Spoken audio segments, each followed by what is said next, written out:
What's up there, misfits? A long time no see. Welcome to your zodiac season guide for Leo season. This reading is for cardinal signs. So, if you are not sure where you land in that, go ahead and check the description box. I have a little layout right there to let you know which quadruplicity you land under if you are not privy to that information. Okay. Um, so yeah, I had intended to start this out and start talking about something else, and now I'm not going to. So we're just gonna go ahead and get started. Thank you to those of you who stuck around through the quietness on the channel for Cancer season. It's become quite clear to me after several years of doing this that Cancer season is just it's one of those periods of times during the year where I tend to go within and I rest and reflect and all that jazz. So that is what I did. I'm feeling great. I'm really glad I listened to myself on that because really needed it.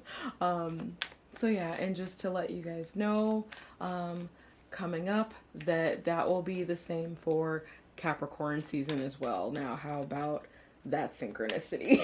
Because that is the exact opposite of Cancer. Okay. So do not expect to see anything during the month of November. But I will get readings out ahead of schedule to make up for that. Or I'll at least do a collective reading for Capricorn season. Which I probably should have did that for Cancer season, but yeah, no. Wasn't feeling it. I will ensure to at least try to do a collective reading if I am not going to do a quadruplicity reading or go into doing each individual zodiac signs for the month, okay? So I'm going to go ahead and finish getting you shuffled up here. Since it's taken a minute, I'm guessing you will see a montage of stuff up in the corner of your screen. So yeah, let's go ahead and get your cards out.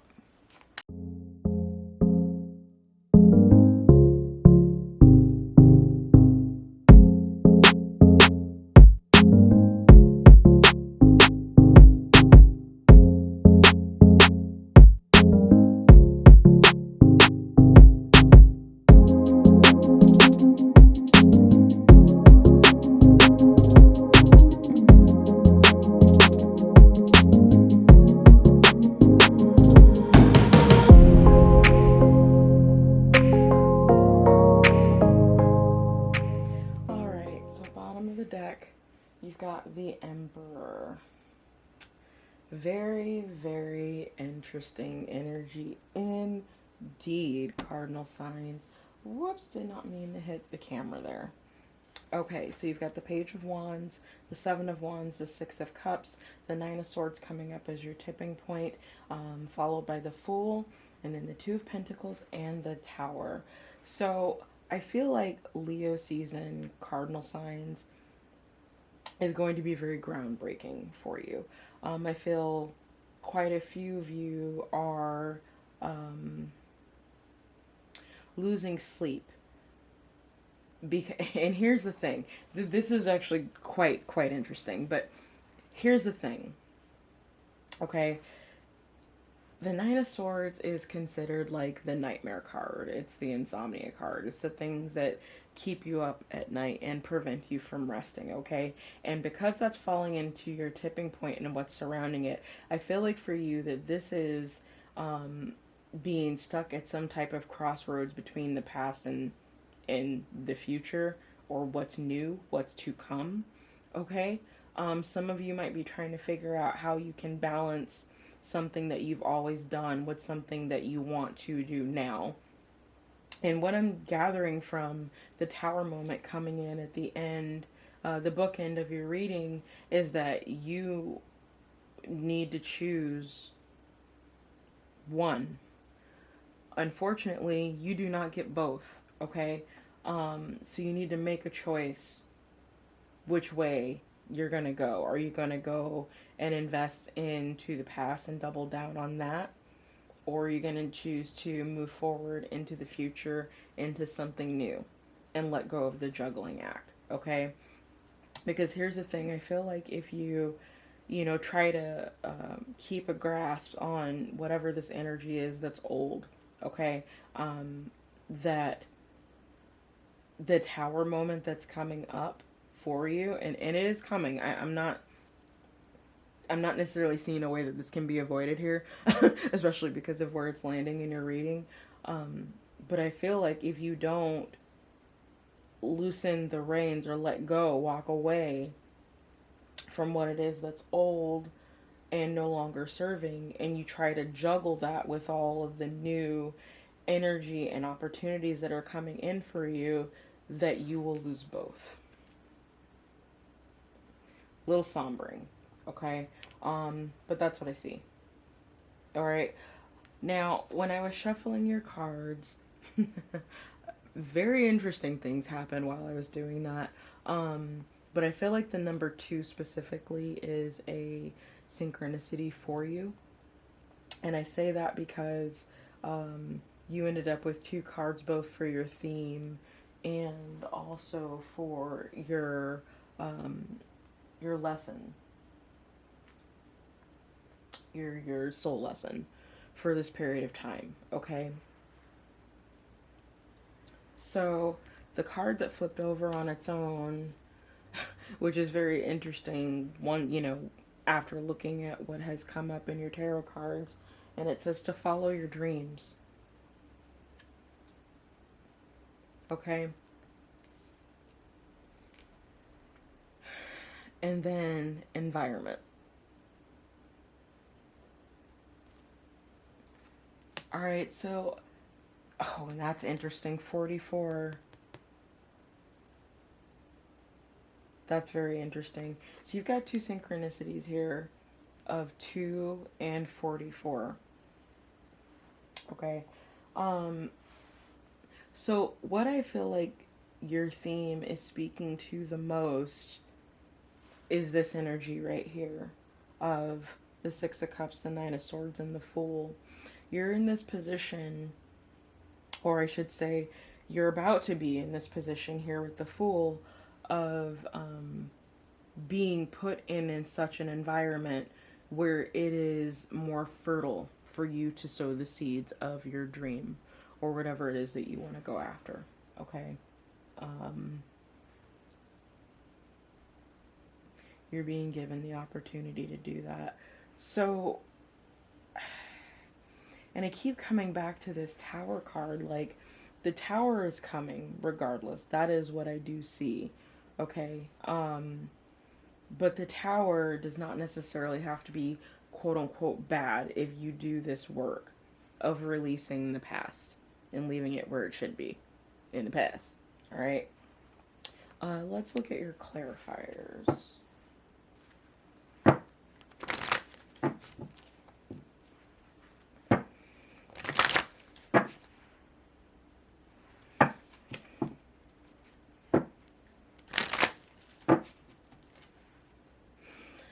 So, for some of you, I'm also picking up with the Page of Wands and the 7 of Wands here, is that you may have rushed into something head first without really taking the time to evaluate if it was something that you should be involved in.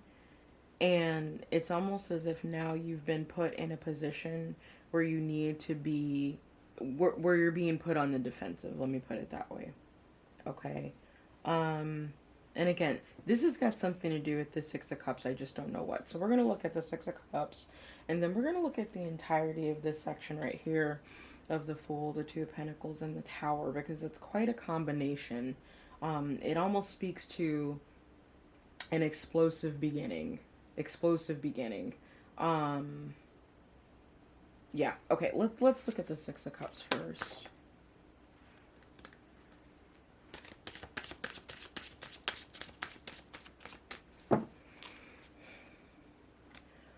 Okay, so this is more nostalgia here with the emotions card. Um, that's what's keeping you up at night. This is your own emotion. So, I mean, the Nine of Swords already speaks to a person being in their head, you know, um, going over whatever demons they may have dealt with during the day or in the past or whatnot. I mean, that can vary by person, sure. Um, but at the end of the day, it's like what's keeping you up is a vision of nostalgia, some type of nostalgia that doesn't exist. So it's almost like the way that you're remembering something, remembering how something may have happened. This could be with a very specific person. Okay? I gotta keep it real with you. This feels a lot more situational than it does having to do with a person, any other person than you. Um, in almost all of these cards, there's only a single person. So I definitely feels like this has to specifically deal with you and not someone else. So we're talking spiritual elevation here, okay? Um, in any case, it's the emotions that you have that are tied to this past event. I'd go so far as to say it's an event. You know, something very specific that's happened, and for whatever reason, this is what's keeping you up at night. Some of you actually might be going through a bout of insomnia right now. There is a pretty significant confirmation energy change that is happening. Confirmation right now. So I'm sure it's more than just the people that this storyline resonates with that would be experiencing a bit of this Nine of Swords energy. But specifically for those of you that are kind of resonating with this has to do with something you're emotionally tied to in the past. Okay? It could be a sibling, it could be like a childhood crush or something. It could just be some event that happened between you and someone prominent while you were in your childhood. Alright. Can I get one more? There it flies across the room. Okay. Alright, so abundance. That's very interesting. So what this tells me with the abundance card coming up is that not only is there something you need to reconcile with this situation, whatever this is that might have happened in your past, but it's almost like until you address that, you don't get this new beginning that's literally right around the corner. It's almost like as you're going through this energy of the Nine of Swords, things are being set in motion that you're not even aware of, okay, to bring you this brand new beginning. All right. Wow. So it's this situation, it's this whatever this is in the past that is preventing this brand new beginning. Okay, let's look over here at these three.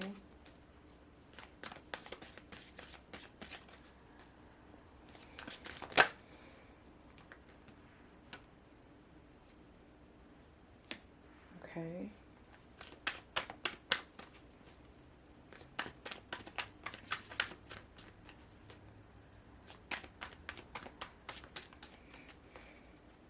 Get one more, please.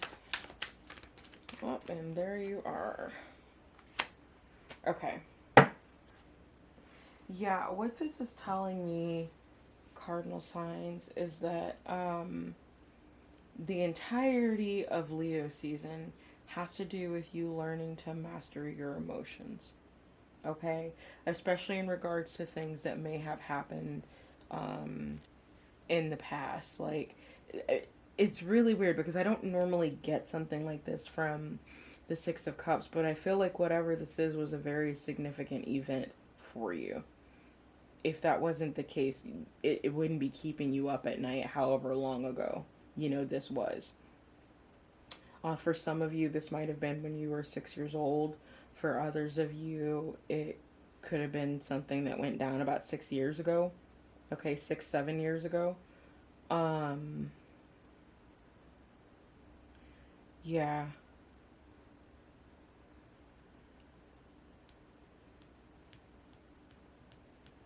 But this is your block. So for those of you that have been trying to figure out what the block is, how to get rid of the block, how to navigate through the block, you know, the block has to do with your emotions in this situation, whatever it is.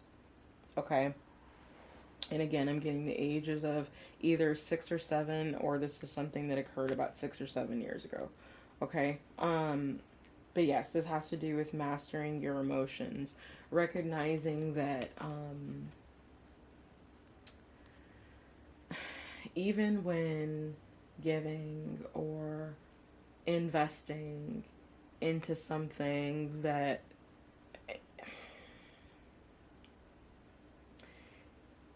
how do I say this? It's almost like Spirit is saying that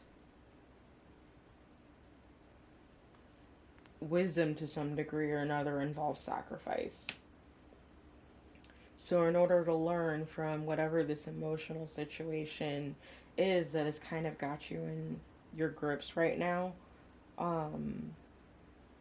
you have to be willing to sacrifice being attached to the pain and the hurt that you feel from it. Now, I'm not saying don't process that. I'm not saying ignore that. What I'm encouraging you to do, and what Spirits is encouraging you to do, is to take a step back and just detach from the emotion of it in order to work through it. I hope that makes sense. I feel like that doesn't quite make sense, but I hope it makes sense. It's like with meditation when you get to a state of observing your thoughts instead of being within your thoughts, which is not easy to do, I might add. It takes practice, okay? But that's something that can have a ripple effect in the rest of your life once that is something you are able to figure out for yourself, how to master that within yourself, of healthy detachment. Okay, so let's look at the message Spirit has for you. That's hilarious. It says the unknown is your friend. Lean into, learn, excuse me. Oh, excuse me. Okay, lean in to embrace what's next. So this is definitely hitting on that Fool and Tower energy. And it's like some of you might be in this state of, how would you call it? Like, it feels really rude to say running around like a chicken with their head cut off. Like, it literally does not paint a good image at all. But it's kind of that. It's kind of this chaotic energy of trying to figure out where to invest your energy, where to invest your time, doing a little bit here, doing a little bit there, you know, doing a little bit over there and a little bit over there. You know, the Two of Pentacles is a card of juggling. Okay? Of unstable things that have become unstable in the practical sense because there's too much. Okay? So that's super interesting. So it's almost because as well that your energy is a little scattered, that you not only don't see the new beginning, but you also don't see the Tower moment coming up ahead either. Okay, now remember, the Tower is not always bad. Quote unquote. It is not always bad. The Tower just is. It's a leveling of the energy in order to reset. That is the entire purpose of that card, at least in my mind. Okay, so let's go ahead and look at your soul lesson. You had a card just kind of flip over for this one as well, so I kept it out, and it says freedom. It says, I possess the power and the free will to create my own happiness. And you know what? Darn straight you do. Okay? This card, freedom, is referring to this Nine of Swords, because I feel like this energy has a lot of you paralyzed, not knowing, it's like being paralyzed into a state of inaction. There, I hope that makes sense. All right. So the last card we've got for you is happiness. It says, I am aware that being happy means that I am on the right path. Okay. So that might be something that some of you have noticed. As you've been juggling these things and having them keep you up at night here with the Two of Pentacles and the Nine of Swords, of what out of these things that you've been investing your time into actually brings you a sense of fulfillment, actually makes you feel happy, makes you want to do more, so on and so forth. Okay, so look for that as your cue as you're trying to navigate this through Leo season. For some of you, this is going to be a tough season emotionally. Okay, so forewarned is forearmed. But you do have a new beginning coming. Okay? However, the universe is putting that choice in your hands, whether to go towards the future or go towards the past. The decision is yours. All right, we're going to go ahead and call that here. Thank you so much for joining me. Go ahead and do those things that help a channel succeed, like, share, subscribe if you want to. And yeah, that's all I got for you. So we'll see you soon.